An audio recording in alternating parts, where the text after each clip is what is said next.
NASA's massive Artemis II rocket is finally making its move to the launch pad, marking a critical milestone in humanity's return to the moon.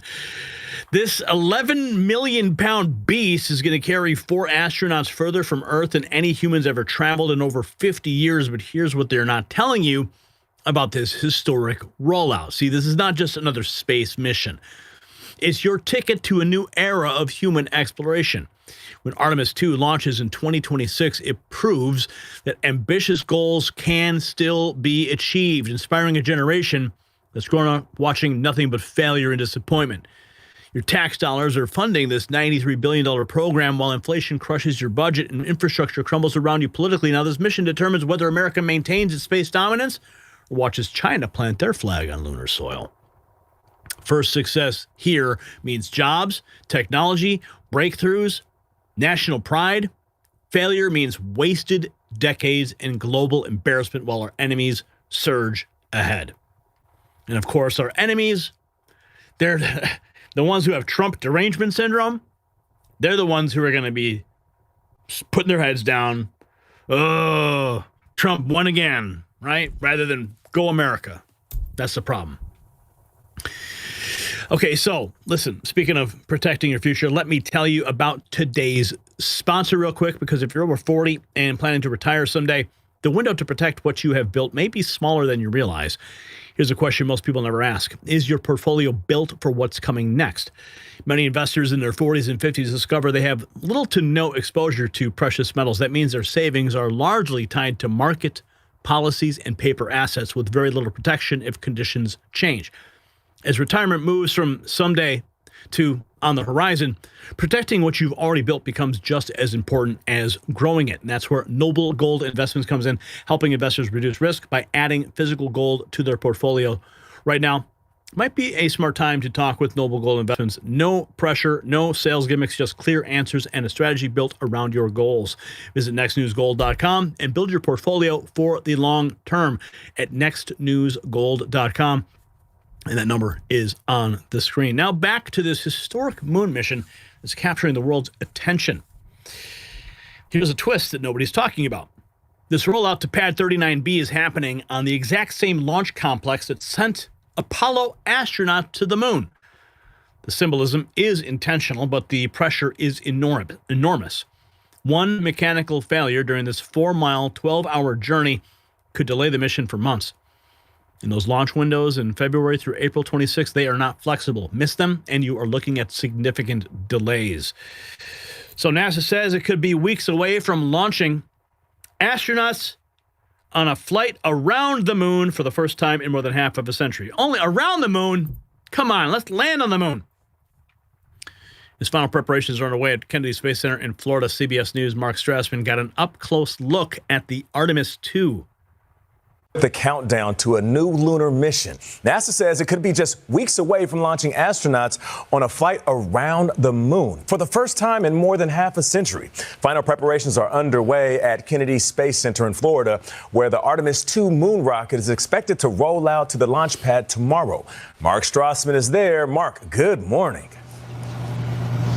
Good morning to you, Nate. Behind me, that's the VAB, the Vehicle Assembly Building, the mammoth structure where the SLS rocket was built and is now garaged. And when that rocket rolls out of that building tomorrow, the future of America's moon missions will roll with it. Behind all that scaffolding stands the Space Launch System rocket, NASA's answer to anyone who's ever asked for the moon. It's an experience of a lifetime, to be honest with you. The building of the rocket, the stacking of the rocket, start to finish, is you. Effectively, yeah.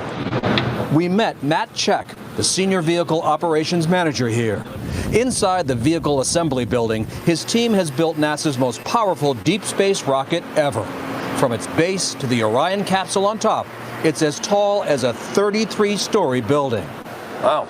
Check took us 300 feet up. For an up-close tour of the rocket, his team has grown ground up. There's nothing about human spaceflight that is easy or simple. Hundreds of people have worked round the clock 7 days a week since November of 2024. A million things have to go right, and only one thing has to go wrong. That's absolutely right. Everything we do here is dependent on the person before you having done their job and done it well. On Saturday, The SLS rocket will roll out to the launch pad ahead of a test flight, Artemis II. It will launch Orion and a crew on a 10-day mission, looping around the moon and back to Earth. Not since Apollo 17 in 1972 will astronauts fly this close to the lunar surface. The crew of 4 has trained for this moment for 2.5 years.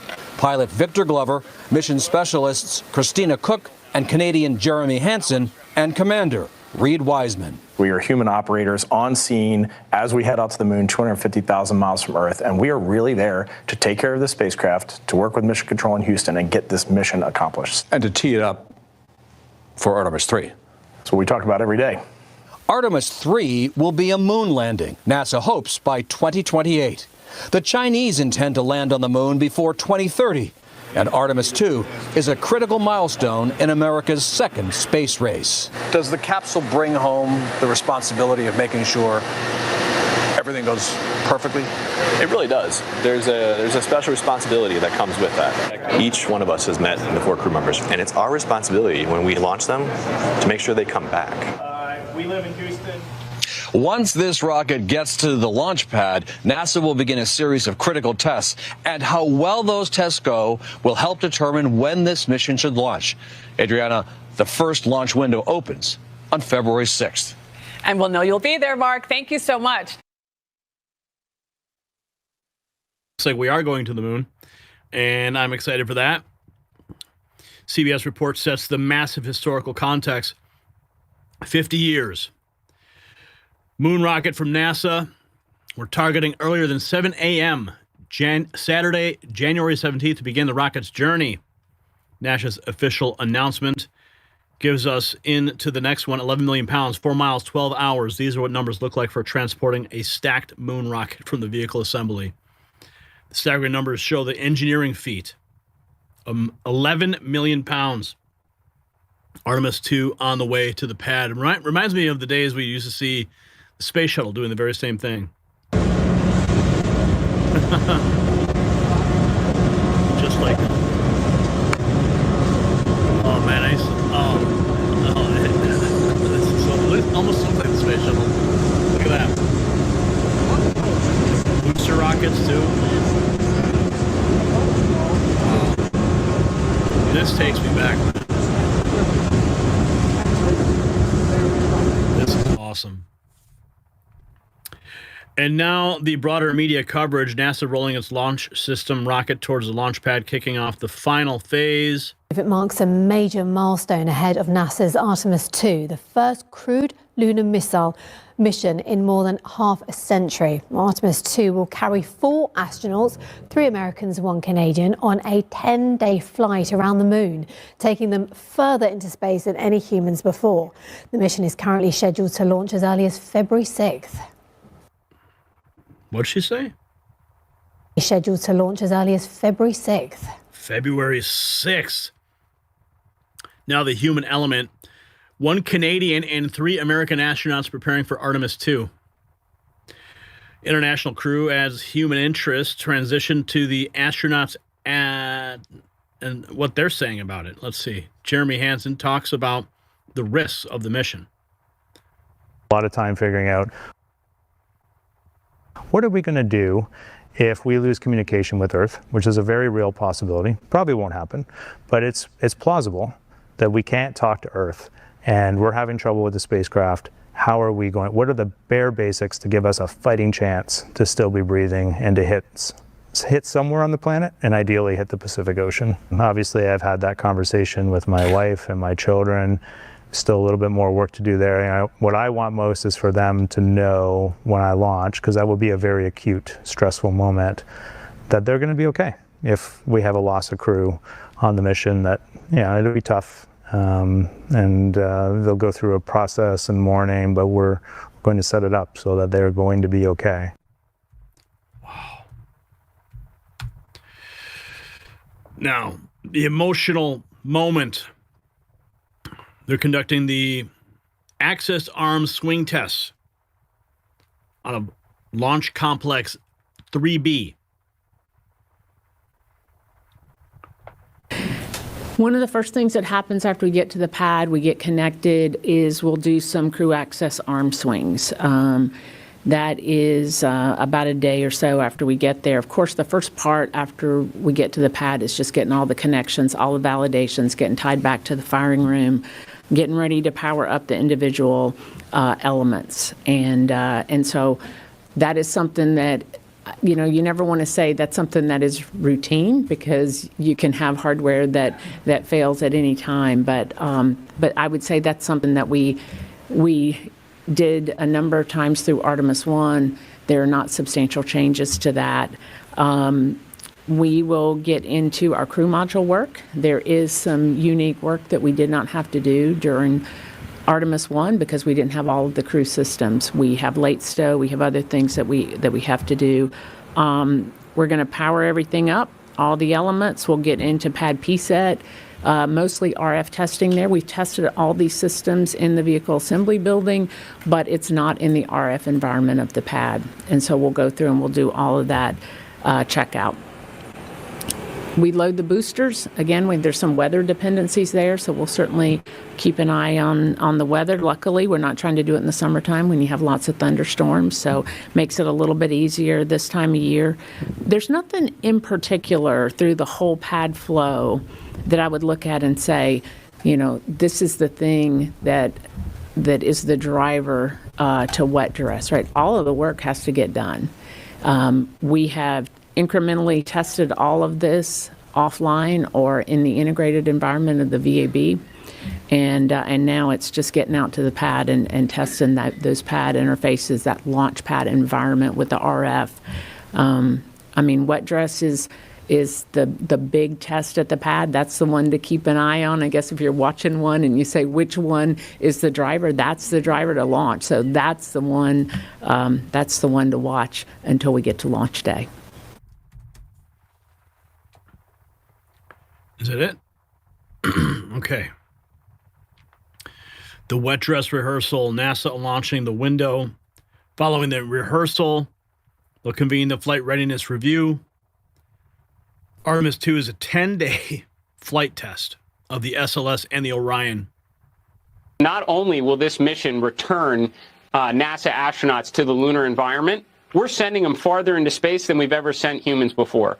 So this is a very important 10-day mission. It's gonna be a flight test of our new vehicle, so the SLS rocket, the Orion spacecraft. It's going to stress and test all of our important systems to set up for future missions. Because Artemis II is the next episode up. The ones that come after that are going to be the American astronauts return to the lunar surface. Ideally, they've got the start of a moon base waiting for them already, and then we're going to continue those type of missions with increased rate, well into the future. The human mission, new space age race. NASA's Artemis II mission, weeks away as China plans to dominate Earth's atmosphere by requesting to launch 200,000 satellites. Oh my God.